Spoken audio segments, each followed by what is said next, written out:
Hello and welcome to Frankly Speaking, where we dive deep into regional headlines and speak with leading policymakers and business leaders. I am Katie Jensen. On today's show, as the US formally announces plans for President Biden's first visit to Saudi Arabia and the Middle East, we speak with Norman Rule, who served as a former senior CIA operations officer for 3.5 decades, and who was previously responsible for overseeing all national intelligence policies related to Iran. We ask him if President Biden's visit to the kingdom can repair ties between the two nations after hitting what reportedly was described an all-time low. We also talk oil prices, Iran, JCPOA, and how he thinks a lasting peace can be achieved in Yemen.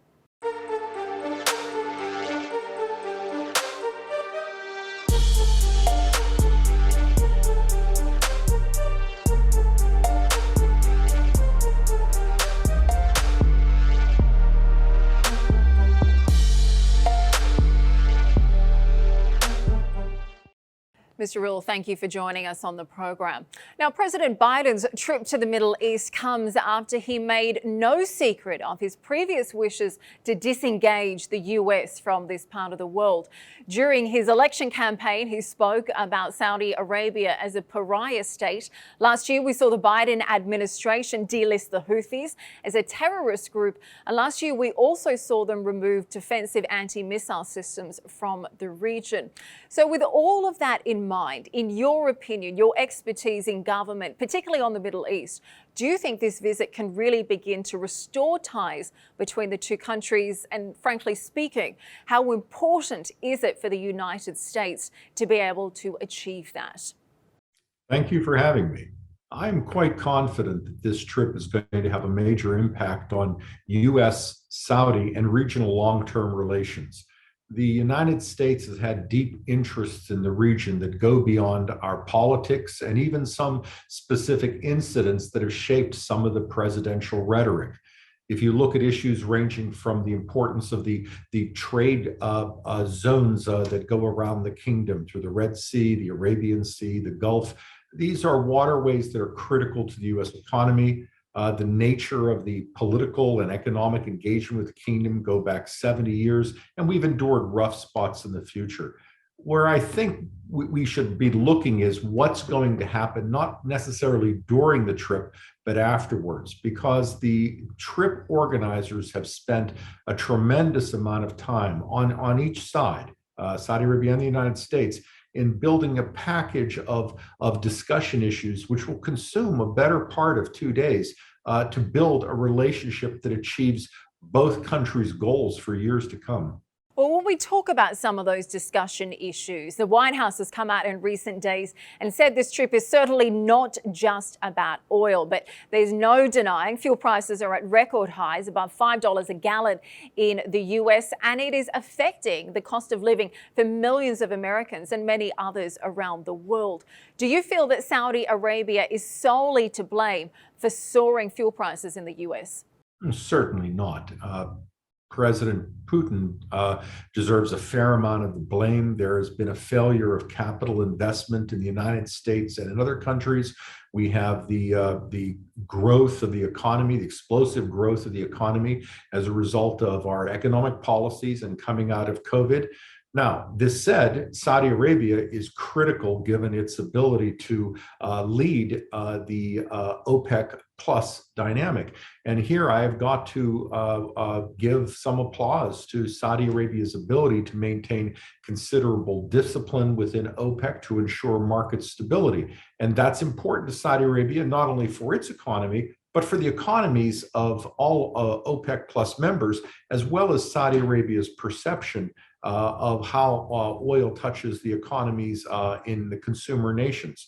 So certainly this trip will have some aspect of energy discussion, but the 2 points I would make here are that first, I'm not sure there's a lot Saudi Arabia can do to touch on some of the other dynamics, the impact of Russian cessation of oil, gas, and coal deliveries to Europe as that's being worked through, the lack of refinery capacity, et cetera. So Saudi Arabia has a role, but I wouldn't overstate that. Now, this said, the US and Saudi Arabia have multiple issues on areas ranging from green energy to space that will be important parts of the discussion that take place in Riyadh. So the White House is correct in saying this trip has to do with a lot more than energy.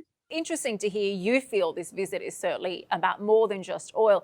Because I have to say, in the minds of so many Americans, it seems they see Saudi Arabia as little more than a giant fuel station. And I'm not just talking about the average Joes out there. I've been very interested to see a recent trend from a lot of very renowned American newspapers whose sole editorial focus seems to be painting Saudi Arabia as little more than oil. And to have a current US president visiting the kingdom, whether there would be any other reason to visit the kingdom apart from oil. Now, I know you've been tweeting this week saying there is going to be a wide and complicated agenda for this visit. What do you think Mr. Biden's top priorities will be on the visit apart from addressing global energy markets? I think what's most interesting about this visit is that the economic goals of the United States government and the Saudi government are almost identical. Think of the Build Back Better program. Each side is attempting to rebuild or redefine their infrastructures to be more competitive and more vibrant in the coming century. Each side is focusing on supporting and endorsing its middle class. Indeed, the Biden administration's foreign policy mantra has been a foreign policy that supports the middle class. And last, each party wishes to avoid any conflicts in the region that might produce devastating conventional wars that would set back those economic and social gains. So I think I would put those issues as a frame around the individual topics, which again will be many. They will touch on agriculture, food security, not just for the region, but for Africa. Saudi Arabia plays, historically has played and will continue to play a powerful role in the stability and economic future of East Africa and Sub-Saharan Africa, working together on counter-extremism issues. This is a critical area of discussion for the United States and the West, and the powerful voice of Saudi Arabia it certainly exceeds anything the West can bring to bear on this. And we need Saudi Arabia's cooperation, partnership, and also to see how we can support Saudi Arabia's own initiatives to prevent extremism throughout the Islamic world. So there are many areas for discussion. I'm actually impressed that they think they can do this just in a couple of days. This is a very strong relationship, and these issues just don't get much press because I think they sound a little more boring than oil, gas prices, and some more simplistic challenges. And to be very frank, Saudi Arabia is not without its faults. What we're seeing now is President Biden's own constituents criticizing him for wanting to engage with the kingdom, despite the clear benefits to the US. Now, their argument, of course, is criticisms on human rights and the Yemen war, which is now in its 7th year. Do you think that these reservations are merited? I think they're excessive. Certainly, the conflict in Yemen is a tremendous human tragedy for the Yemeni people. That can't be overstated. But nor can it be ignored that this is a serious, significant, persistent security problem for the Saudi people and all those who live in Saudi Arabia. For example, although the kingdom has certainly done, I think, a terrific job with its air defense, which prior to the Ukraine conflict of Russia's cruel invasion of that country, would have Saudi Arabia as the most experienced and successful air defense force on the planet. And that's because of Iranian weaponry fired by the Houthis. But there are thousands of Americans who live in Saudi Arabia. There are thousands of Europeans. This is not just a threat against Saudi nationals. And of course, Saudi lives are important. I'm not understating that, but I'm saying this isn't a confrontation and a threat to an international community, let alone hundreds of billions of dollars of assets of an international community. So I understand the difficulties that go with the conflict. I have spoken with many Saudi officials who have assured me, to my satisfaction, frankly, that they're trying to do everything they can to limit civilian casualties. War is a terrible thing, and conflicts in the Middle East, as the saying goes, tend to consume budgets. reputations, civilian lives, and calendars. I would stress that the Biden administration itself, in its rhetoric and its political statements, has repeatedly thanked the kingdom for its strenuous diplomatic efforts that it has undertaken to achieve a political solution to this conflict. And it has been quite a while since you've had the Biden administration criticize the Saudi government. And that's based on what I am certain is the simple view of the facts. The Saudi government and the Arab coalition have repeatedly attempted to achieve a political solution. It's the Houthis who have denied that solution. And when diplomacy has been underway, they have used that time to either consolidate ground control of civilian areas or to fire against an international community, to include Saudi men, women, and children. So I get that war is terrible and that the civilians of Yemen have suffered tremendously. I would just be cautious about saying that Saudi Arabia can either ignore this or a different military response to a problem which has a military component would have seen a different outcome. But we all need to do everything we can to achieve a diplomatic solution, and I'm confident the Saudi government is committed to that. In your opinion, what do you think success would look like on both sides? And if this visit is successful in restoring the relationship between the two sides, what do you think can be gained by improving the relationship between the US and Saudi Arabia? First, you're going to have the President of the United States and his vast staff see firsthand what life is like in Saudi Arabia. That will be powerful. And the changes in the kingdom have impressed even long-term regional watchers such as myself. And I've been following the region for about 4 decades. Second, you're going to have a personal relationship potential between the president and all of the actors he meets on this trip, to include the Crown Prince of Saudi Arabia. I think what we want to see from this would, on the easy side of things, would be a number of deals and commercial issues and so forth that were set forward in the preliminary meetings prior to this event. But I think most importantly, we're going to want to see channels of communications and structure set up so that they can continue these discussions to build on this and actually achieve the goals these meetings were supposed to create in the months that follow this meeting. And I think you bring up a really interesting point there for the leaders of the US to be able to see what life is like in Saudi Arabia these days. As we know, there's been sweeping reforms that have gone through the kingdom and made some big changes, particularly the curbing of the powers of the religious police, the removal of those very outdated guardianship laws towards women as well. Do you feel that there is enough understanding in the US on both a government level, officially, as well as the public level? Do you think there's enough of an understanding about some of these changes that have taken place in Saudi? And if not, what would your advice be to the Saudi government to help them improve how their story is told in the States?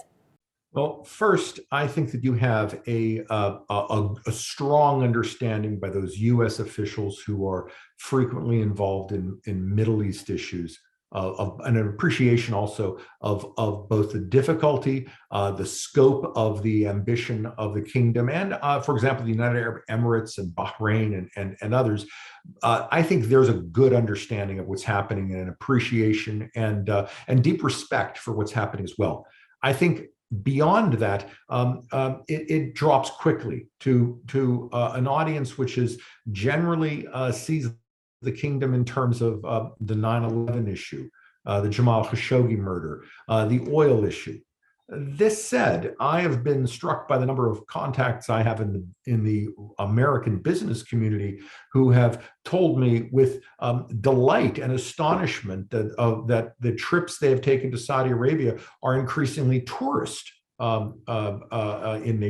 in nature, and they come back with a magnificent appreciation of this unique geography, history, a very warm people, the similarity and values between the American people and the Saudi people and the Arabs in general.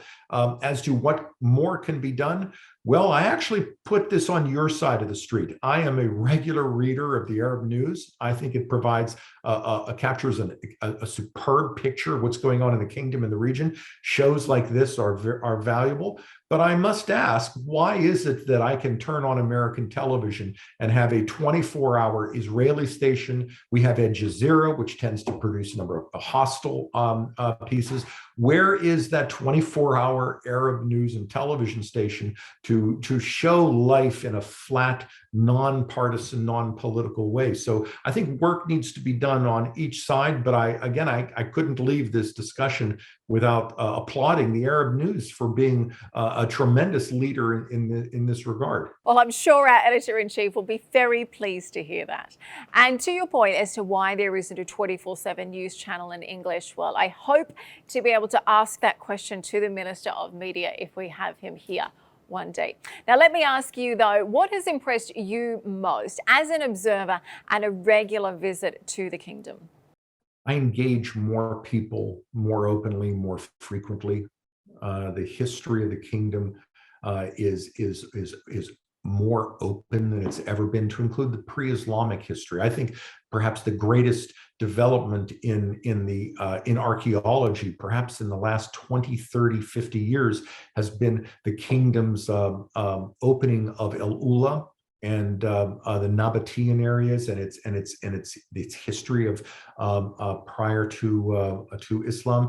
I think I've watched the kingdom also open up tourist areas in terms of its economy in the Red Sea. I think I would have to also point out to the kingdom's consistent support for environmental issues. The NEOM program is often misunderstood, but what impresses me most about NEOM is the attention being paid to Red Sea development, to coral development. And of course, I couldn't leave without highlighting the kingdom's staunch support for such organizations as Aleph, an international organization that supports on monuments and heritage in war zones. And of course, the Arabian leopard, where the kingdom, going back to King Faisal, but particularly in recent years, has done much to protect the wildlife of the Arabian Peninsula.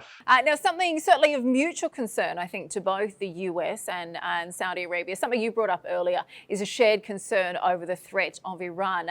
I noticed you tweeting a few days ago warning that it's highly likely that Tehran will test the international community in the coming months in an effort to normalize an expanded nuclear program. Well, we've certainly seen Iran continue to be defiant. Recently, they've now removed the monitoring cameras as well. What options do you think Mr. Biden has? Well, first and foremost, the United States will certainly continue to pursue a diplomatic route to end this crisis, simply because a conventional conflict, which candidly the United States would relatively quickly win, but would have vast negative, tremendous secondary consequences, is something everyone wishes to avoid. That diplomacy is difficult. Frankly, Europe is not always enthusiastic about non-economic coercive measures, and the Iranians, as long as they believe that their actions will face little international consequences, will continue them. I do believe that Iran, but also Russia, and to an extent China, will attempt to take steps that might complicate or undermine what they see as a successful US presidential visit. I would worry about a missile or drone attacks by the Houthis. I would worry about unrest provoked in Israel by Iranian proxies such as Hamas, who would seek to promote violence with the Israeli government. So I have no doubt that Iran and its proxies are not happy with this upcoming visit, particularly with the prospect of improved air defenses in the region, because an integrated air defense system for the region would complicate Iran's ability to conduct missile attacks and drone attacks directly or via its proxies. So I think Iran has something to worry about. I think one more thing for Iran to worry about is the greatest threat to the Iranian government is the success, social and economic success in the Arabian Peninsula. You really must wonder what the Iranian people think, with their tremendous history, their just amazing culture, and yet their economic and technological and social progress pales next to what they see across the Gulf. And it doesn't need to be that way. And over time, I believe that's a powerful corrosive that will undermine the stability of the Islamic Republic. I have to say, it's interesting. I feel that you can certainly see the threat that Tehran's regime, potentially has on this part of the world. But in many ways, it feels like a lot of US officials, particularly former President Obama or these days President Biden, it feels like their administration underestimate the devastating effect that Tehran can have not only on the US, but also on Middle Eastern allies as well. I remember that very famous interview that former President Obama did with The Atlantic, where he said Saudi Arabia and Iran simply need to learn how to share the region. Now, you are one of the top experts on Iran and Middle Eastern politics. Is it as simple as that? Can the conflict really just be resolved quite that way? No. Iran seeks to be a regional hegemon. Iran seeks to have its proxies cemented and respected as part of the political systems of Arab governments where they have no place.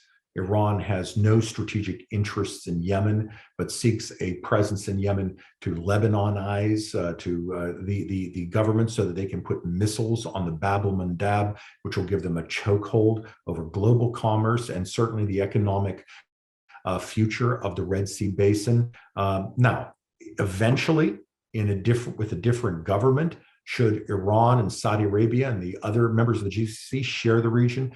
Absolutely. But I think if I were to look at some of the statements in the past in terms of sharing the region, they would certainly not mean sharing the region with a country that supports and endorses such violence and such exacerbation of regional conflicts as Tehran. Well, certainly when we look at sharing the region, one of the other topics on Mr. Biden's agenda, as you mentioned earlier, is going to be the visit to Israel on the occupied West Bank. Now, we know Mr. Biden is going to be meeting with both Israeli and Palestinian leaders as well.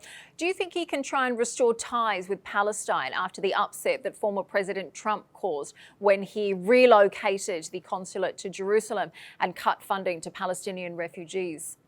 Well, I think this is difficult, and it's difficult in part because of the Palestinians themselves. So among the Palestinian leadership, you have two wings. You have Hamas, which is openly an Iranian proxy, a violent proxy, a proxy which routinely and periodically ignites conflicts with Israel and seeks and undertakes activities which they hope will ignite another conflict because that brings them attention and political influence.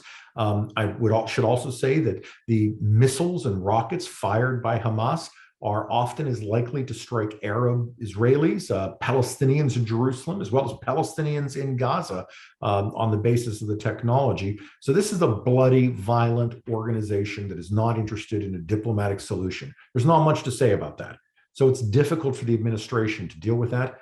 For the Palestinian Authority, I think there's a question of its ability to show good governance, to demonstrate strong anti-corruption views, to demonstrate that it has a capability to deliver peace, and I think that's just difficult for the region as well as the United States to reconcile. This said, there is no question that the Biden administration, through its assignment of an experienced representative, Hadi al-Amr, as well as its steps to upgrade its engagement with the Palestinians, will be seeking some sort of deliverable to show the Palestinian people that the United States is trying to be a fair broker. Israel has got its domestic politics that it needs to worry about, a coalition of left and right, which are pretty much unified on not wanting to have any significant solution with the Palestinian as they see the Palestinians right now. So this is a difficult position for the president. I think the most we will see out of the visit is some sort of increased engagement with the Palestinians and pressure on the Palestinian Authority to demonstrate the competence it owes to the Palestinian people. Well, it's interesting you say that because we recently had Israeli Minister for Regional Cooperation, Eswahi Frage, on the show. Now, he told Arab News that any future deal with Palestinians can only happen with Saudi leadership and blessing. So do you think there is a role for Riyadh there? Certainly, the kingdom would play a prominent and powerful role in such a settlement. And the kingdom has repeatedly stated it supports a two-state solution. And once the Palestinian issue is resolved and the Palestinian, some legitimate concerns and requirements of the Palestinians are resolved, it would see greater engagement with Israel, which it accepts as a part of the region. I don't think there's any question in the United States. In fact, I know there's no question that the Palestinian issue requires strong Saudi leadership. The Saudis see it differently, and that's what the friends can sometimes do. But I would also say that Saudi Arabia has shown its indirect support for the Abraham Accords. And that has had a very strong and positive impact on the region. And it's also allowed the Emirati and Bahraini officials in Israel to directly challenge Israel when they feel necessary on Palestinian issues. So I think the Saudi leadership is not only recognized and endorsed, but critical to any solution to this issue. Final question is something you also brought up earlier, I noticed. As we've seen the US have become more disengaged from this part of the world, we have seen a number of other countries step up. You mentioned before about China, about Russia as well, playing more of a part in this part of the world. A number of GCC nations have very friendly relations with these countries. We've seen a lot more investment and tech deals involved as well. What are your thoughts on this? Do you feel it was inevitable? And what would you advise the US in terms of dealing with this? This issue receives a lot of attention in some press and some think tanks. And I think in some ways the attention is skewed and excessive. The Gulf states have reasonable, rational, and entirely predictable economic relations with Asia, primarily China, on energy issues. As the West moves away from hydrocarbons and Asia moves more slowly, that relationship will be important to both Asia and to the Gulf states. There's no surprise there. China has a robust export and import sector, and that should play a normal role within the Gulf itself. Now, I do believe the United States has had concerns and has made those concerns that we want to make sure that Chinese IT and Chinese military technology are not wittingly or unwittingly integrated with American systems, because the Chinese are also the greatest hackers in the world and routinely steal intellectual property and could use that access to acquire information on US weapons systems, which could be quite damaging to us in a Pacific war. Those are legitimate concerns, but the United States has never attempted to push the Gulf away from China economically. My last comments, however, on this issue would be that despite the Iranian attacks on the kingdom, proxies and direct, China has not refrained from buying Iranian oil. And it's entitled to its commercial relations with China, with Iran, but we must recognize that Chinese oil purchases are funding, to some extent, those missile attacks on the kingdom. That's an inevitability. It comes from the same budget. It produces the same outcome. I think what the Gulf has seen is that whereas China is an important geoeconomic and geocommercial partner, it's not a geostrategic or geopolitical actor. It's indifferent to the security concerns of the region. Russia's different. Russia is a malign actor and indeed vindictive. Russia is part of no solutions in the region. Russia supports Bashar al-Assad. It supports Tehran. The Wagner Group is throughout Africa. And I think what the Gulf has seen is that you must deal with Russia, in part because it's a vindictive, malign actor.